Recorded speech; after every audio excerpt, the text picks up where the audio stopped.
One day, I there planning weekend trips around Spain, returning from England, and just a few weeks later, I wasn't allowed to leave my house.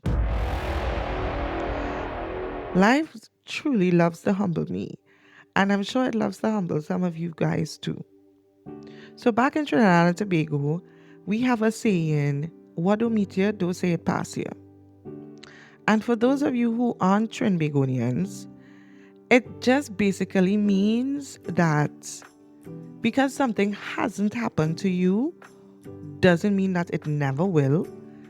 And also, it can be used as a reminder not to judge people too quickly, depending on the context, and not assume life will always stay the way it is. Because sometimes everything can change overnight. And when I first arrived in Spain, I should have remembered that. So, you know that moment when you look around the room for the adult and then you realize it's supposed to be you? Yeah, me too. Hey, I'm Rency and welcome to I Thought I'd Know by Now. I started this podcast because somewhere along the way, I realized I couldn't be the only one thinking I thought I'd know by now. Know what I was doing, know where I was going, know why certain things happened the way they happened, how they happened. But life has a funny way of teaching us that maybe the goal isn't to have everything figured out. Maybe it's to keep growing, keep trusting, and keep showing up. Even when we don't have all the answers. So every week, I'm inviting you into honest conversation about faith, about life, about relationships, friendships, unexpected detours, and the stories that shape us along this journey. I'm really glad you're here. Let's get into today's episode. So if you've been following along, you'll know that after almost missing my flight, your girl finally made it to Barcelona safely and soundly. Every single morning, I woke up and I was in this space of complete gratitude. Nothing was throwing me off. I'd walk outside and I would take a deep breath and think, wow, this is actually my life. I'm in Barcelona, I'm in Europe. I was on cloud nine. Nothing. And when I say nothing and nobody could have prepared me for what was coming 6 months later after my arrival in Barcelona. So the program that I was doing, it ran from September 2019 to June 2020. Just saying 2020 right now still does something to me. I know some of you probably felt it too, like 2020. Now, I wasn't living in Barcelona city itself. I lived in this beautiful little town called Vilanova del Valles. And let me paint the picture. It's about 5,000 people, narrow, quiet streets, families everywhere. It has local cafes, local restaurants, maybe 2 primary schools, 1 high school, which is the high school that I'm working at. Everybody knows everybody. It wasn't touristy. It wasn't flashy. It was just extremely peaceful. And to this day, Villanova will always have a really special place in my heart because it was my first home in Spain. Remember that I was boasting in the last episode that I learned some Spanish in Ecuador. I really thought I was prepared. In hindsight, I should have researched more, but remember, I was just trying to get to Spain to teach English and see my friend Papi. And nobody decided to tell me that in Barcelona there was another language. So there I am, feeling a little confident with my Ecuador Spanish, and everybody around me is speaking Catalan. I was like, what? Excuse me?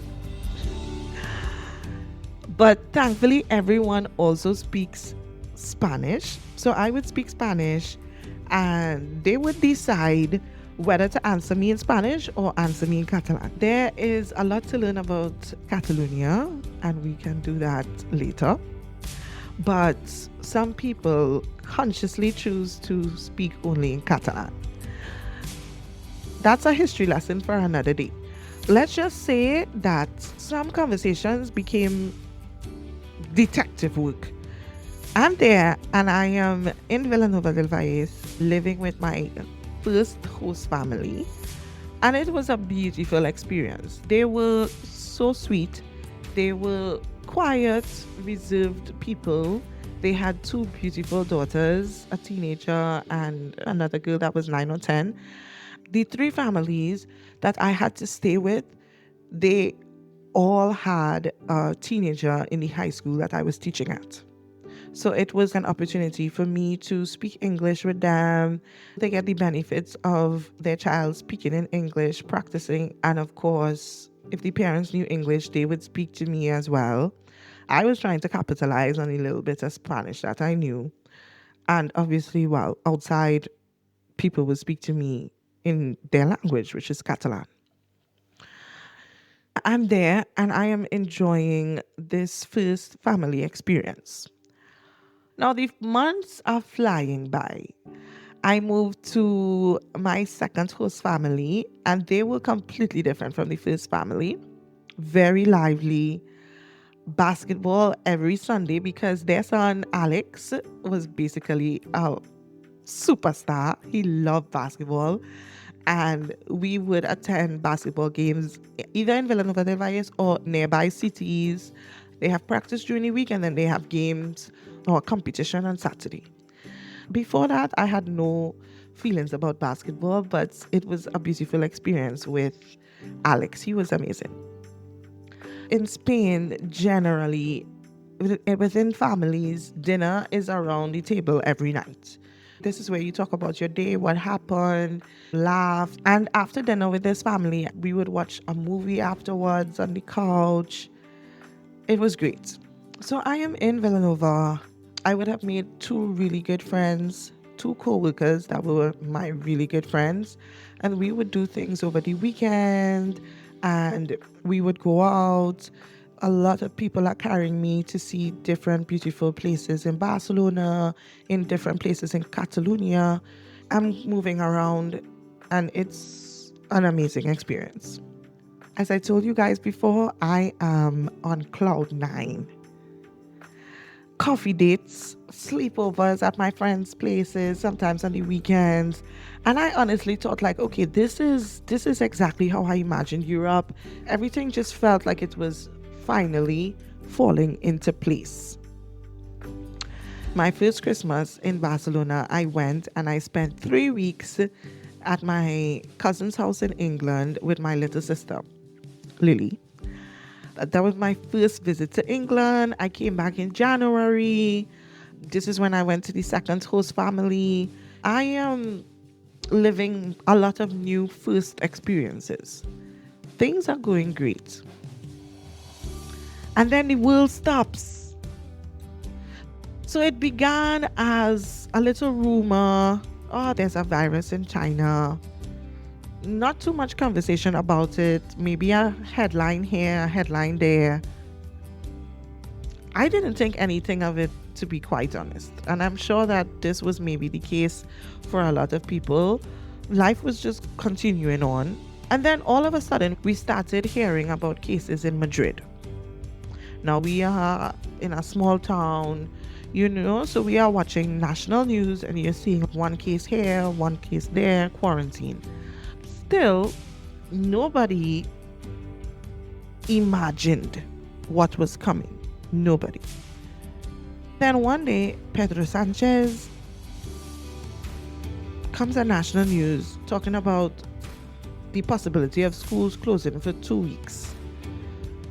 Now, we are thinking, paid vacation. Okay, great. 2 weeks. I mean, more people would have contracted this virus and it would have spread to different parts of Spain.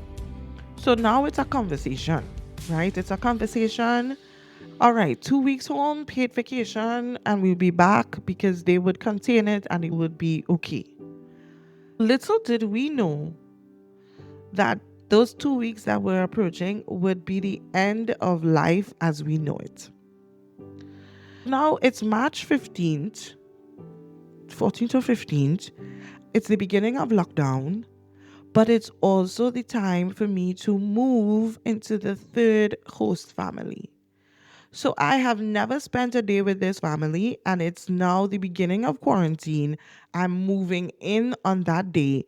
So there's no lead up, there's no go out, get to know each other. There's a stranger coming into their house, and we will be enclosed for 2 weeks. At least that's what we thought at the time.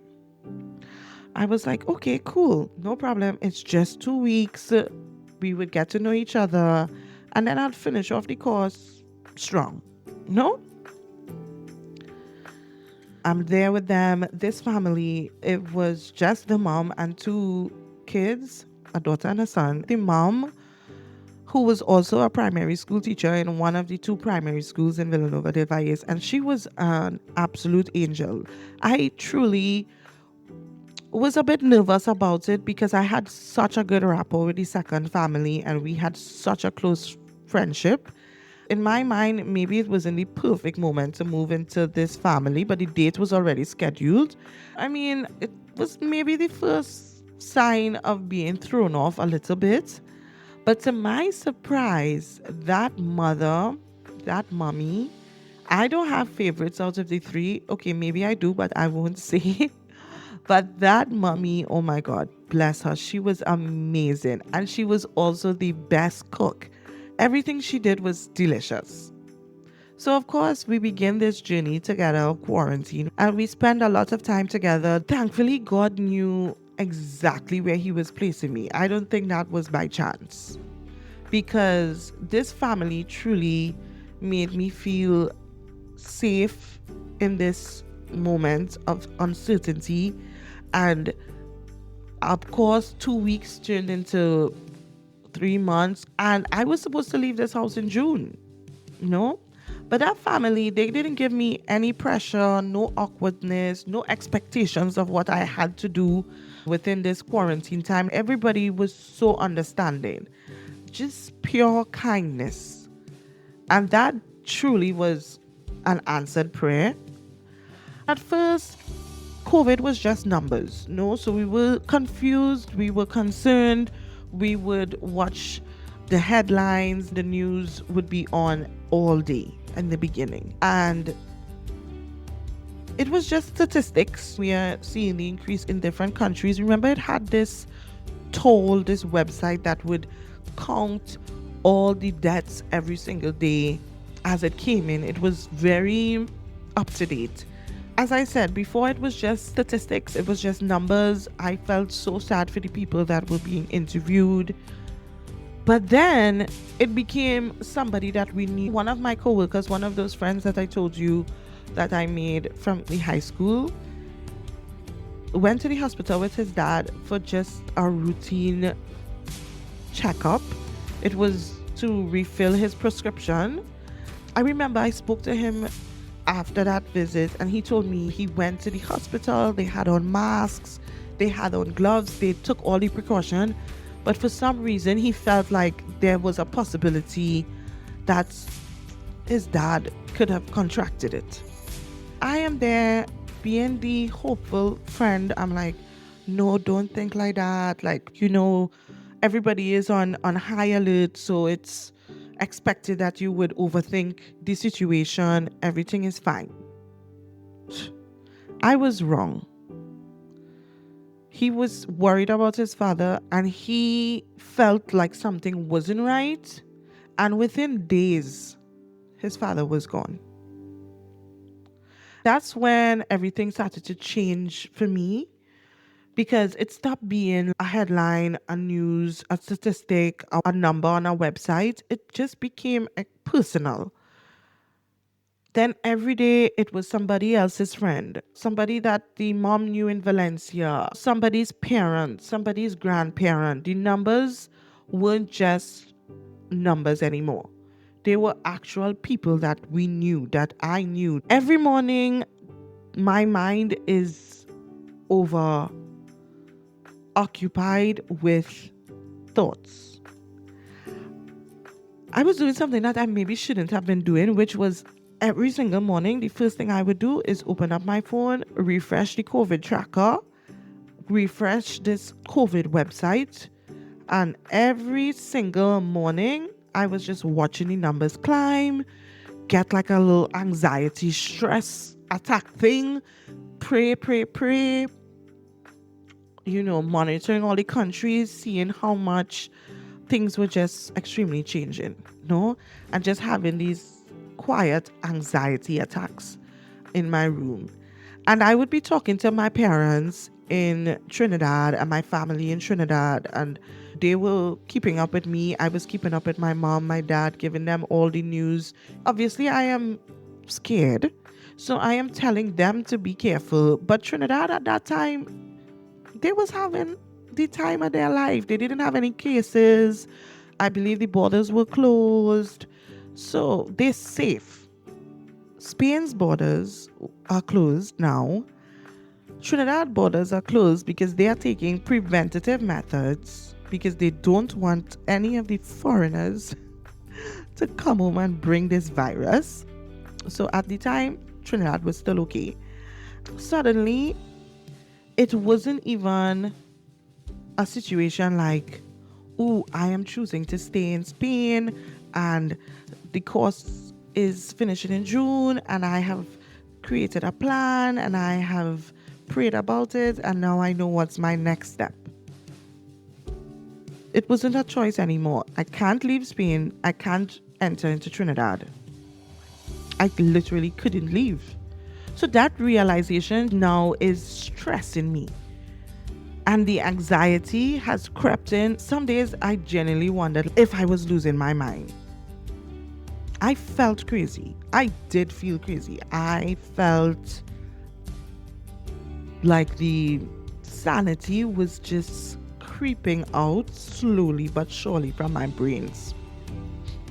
I am feeling like I'm losing it, but the only silver lining is that outside of talking to my friends, my family, I am talking to myself in my brain, but I am also having a lot of conversations with God. And even when I feel myself getting very anxious, I am talking to Him and begging Him to keep my brains from losing the little sanity that it had.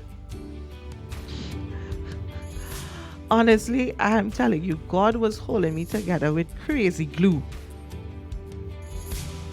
Some days was obviously harder than the others, So one thing I was super grateful for in that moment was the little garden that third host family had.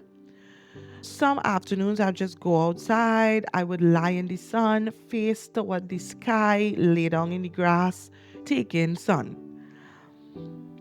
Just, doing little breathing exercises, trying to convince myself everything would eventually be okay. Looking back, I realized how fortunate I was, even though I didn't feel it or recognize it in the moment that it was happening.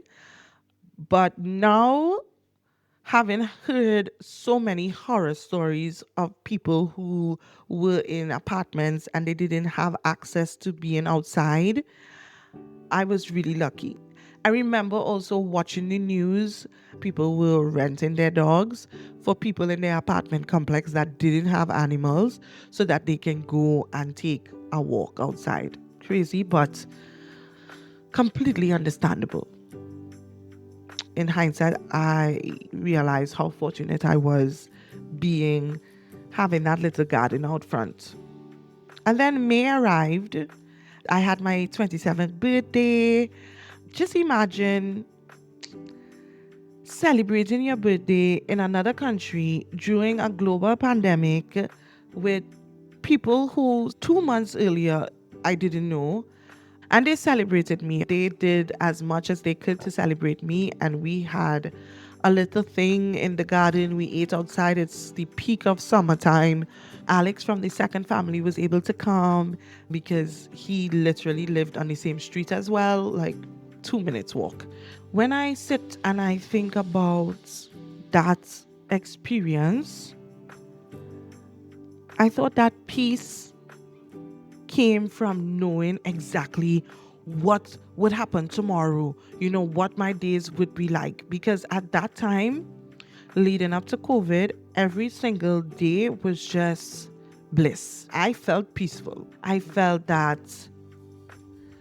I had some type of security in the plan that was executed and it came to pass. I thought I'd know by now how to handle uncertainty, because I was trying to handle all that was happening in that moment, and there was so much between the first 2 weeks that then led into a entire realization of how uncertain my life was, because I couldn't leave a country. They always say, be careful what you ask for, you just might get it. And even though me getting exactly what I wanted, which was me living in Barcelona, me living this beautiful experience for the first 6 months, being in Europe, having my first visit to England, just experiencing Spain, which of course was the prayer. Them being so far away from home, especially in a global pandemic, especially coming from a close-knit family, and just being the only one so far away, I don't think it was a negative thing that I got what I wanted, because that's exactly what I prayed for. During that season, it wasn't even about the lockdown, although the lockdown was crazy. And I had to learn to live with my own thoughts in that moment. The hardest thing was the not knowing what was next, because I thought that finally I was on the path to having an amazing year, getting an opportunity to continue to live within Europe. And funny thing is, some of those things did happen. It just didn't happen how I thought it would. So the not knowing when I'd see my parents again, when I'd see my brothers and sisters again, when I would see my nieces and nephews, friends, when I'd even be able to get home. Everybody was just sitting, watching, waiting to see what next. And it was just getting worse and worse. I had no idea how life would look. If I'm being quite honest, I don't like not knowing things. I want to know. I want to know what is happening tomorrow. In hindsight, one thing I thought I'd know by now is that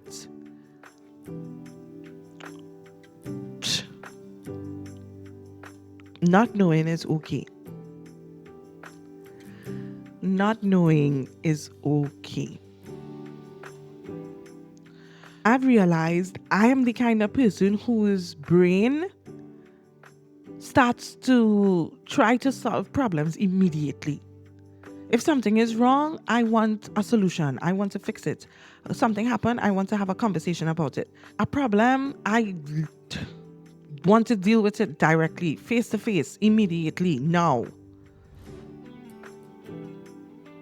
And COVID just came out of nowhere, and I didn't have that luxury. And I thought I'd know by now that sometimes trying to solve those problems immediately, it really is not necessary. Most of us experience lockdown in some form or some fashion. We also have different types of lockdowns. Maybe yours was losing a job, It could be grief, anxiety, divorce. It could be moving somewhere new for the first time. Whatever your version of uncertainty was, I think we all know what it feels like when life just suddenly stops making sense. If there's one thing that I would tell my 2020 self, I'd tell Renzi to stop trying to figure out the whole year, stop trying to have control, and stop thinking that peace equals control of life and control of every single day and every single moment. I would literally just tell her, take it one day at a time, my girl. Survive today. Tomorrow, we do it again. Now, of course, that doesn't mean no planning. But in these highly stressful, uncertain moments, I think sometimes it's just to be in the present, pray, be still, some positive talk, cry if you need to cry, and drunk or sober, life will start moving again. So if you're listening today and if you're thinking like, I'm in one of those seasons where just nothing makes sense and you're just trying to figure it out, I know sometimes it feels like an endless cycle. Sometimes it feels unfair, and I know you're probably asking 100 questions. Why me? Why this? Why now? But if there's one thing my story has taught me, is that the story doesn't end in the chapter you're currently reading. And we will continue to explore and reflect on the different chapters. So back then, I thought peace came from having answers. And today I think peace comes from trusting God while you're still asking questions. Also, I want to make special mention about the garden. You know, my garden in Barcelona helped me so much in terms of just keeping my sanity and keeping my peace, keeping me from ripping out my brains. I want to know, what was your little garden during your hardest season? Know something that you could count on to give you a moment of peace.